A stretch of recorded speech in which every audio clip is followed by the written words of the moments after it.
And Margaret Brennan joins us now from the United Nations right here in New York City. So, Margaret, this will be the America First president speaking to the international community. The president, when he was a candidate, was very, very tough on the UN. Even the comments that he just made over the weekend, we're going to make the UN great. And he said not again, but great. What should we be watching for as he tries to explain his approach and why it's best for the world? Well, you're going to hear the president try to square that circle. Yes, he campaigned saying that the UN was ineffective and that America shoulders too much of the burden.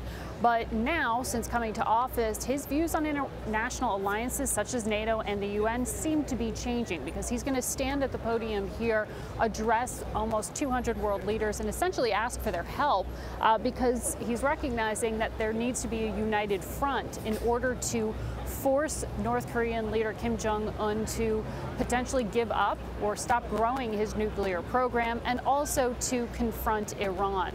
The president has been very vocal about his continued belief that that the existing nuclear agreement, international agreement to freeze Iran's nuclear program, doesn't go far enough to eliminate the threat entirely and to stop them from meddling in the Middle East. So while he's going to say the word sovereignty a lot, you're going to hear, he's going to say you need to take on more responsibility for yourselves. He's also going to ask for those other countries to help out the United States.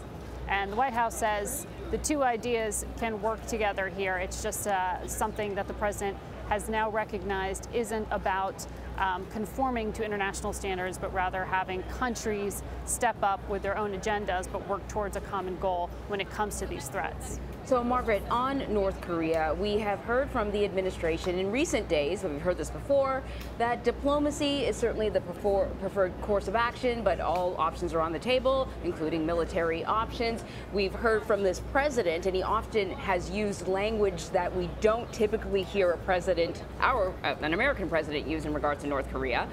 So, what do you think we will hear from him today? He's in front of the United Nations, not exactly the same as a tweet.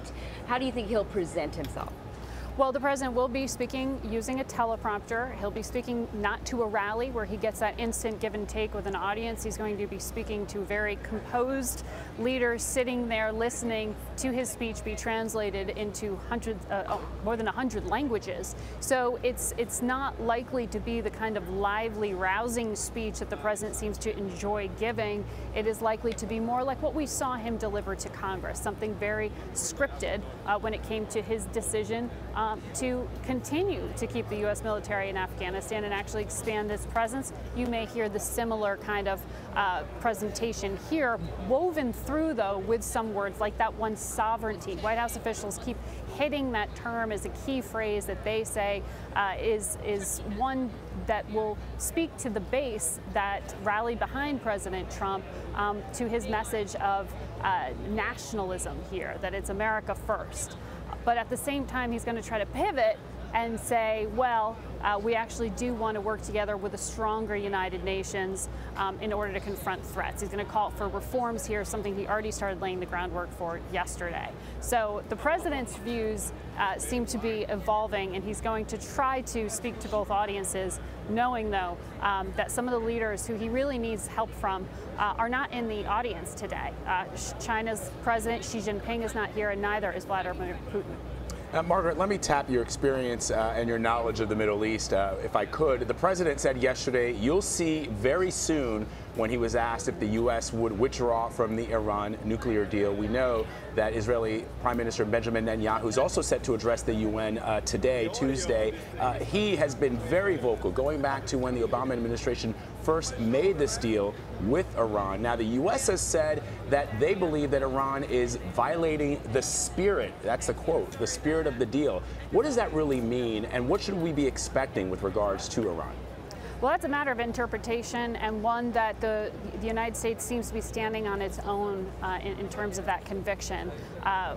What we know is it's an international agreement. It's enshrined in international law right now to uphold this agreement to freeze Iran's nuclear program. It's not just an American deal. It was signed onto by Germany, by France, by the EU, by the UK, as well as Russia and China. So there are a lot of very powerful voices urging the president not to go through with what he campaigned promising to do, which was to withdraw from the deal.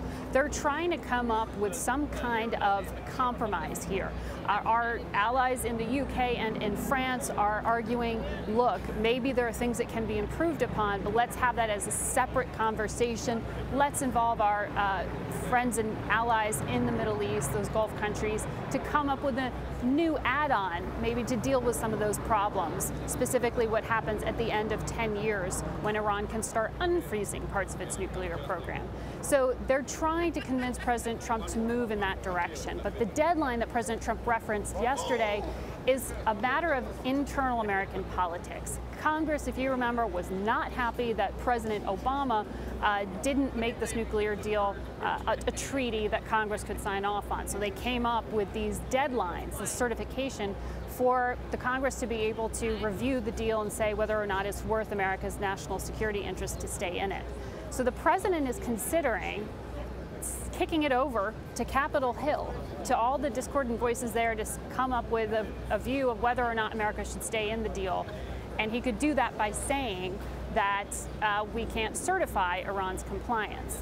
The challenge, though, is that all the allies who are party to that agreement, as well as the UN nuclear watchdog who checks up on Iran's program, say that Iran is abiding by the letter of that agreement. So this is a matter that's going to get very messy, potentially, in the middle of October. We could be facing a diplomatic crisis there because, Vlad, I also want to point out one thing very much weighing on the minds of diplomats here is if you rip up a diplomatic deal to freeze a potential nuclear weapons program in Iran, what does that signal to North Korea, which already has a nuclear program, and the U.S. is trying to convince to agree to a diplomatic deal? So you might send the wrong signal by trying to sell this harder line. That's one of the concerns. Yeah, I mean, that was the question, and you sort of answered it, Margaret, which was there have been independent watchdogs that have said that Iran appears to be complying with the nuclear deal. But the United States has argued, look, there's some issues, for example, Iran's support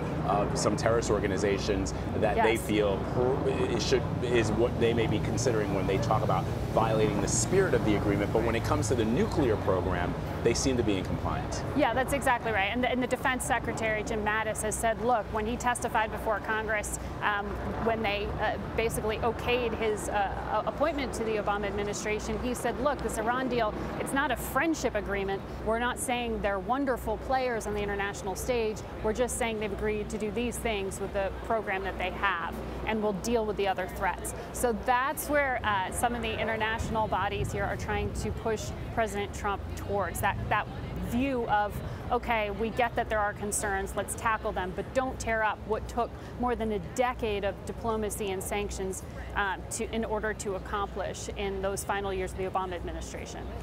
Margaret Brennan at the United Nations right here in New York City. Thanks a lot, Margaret.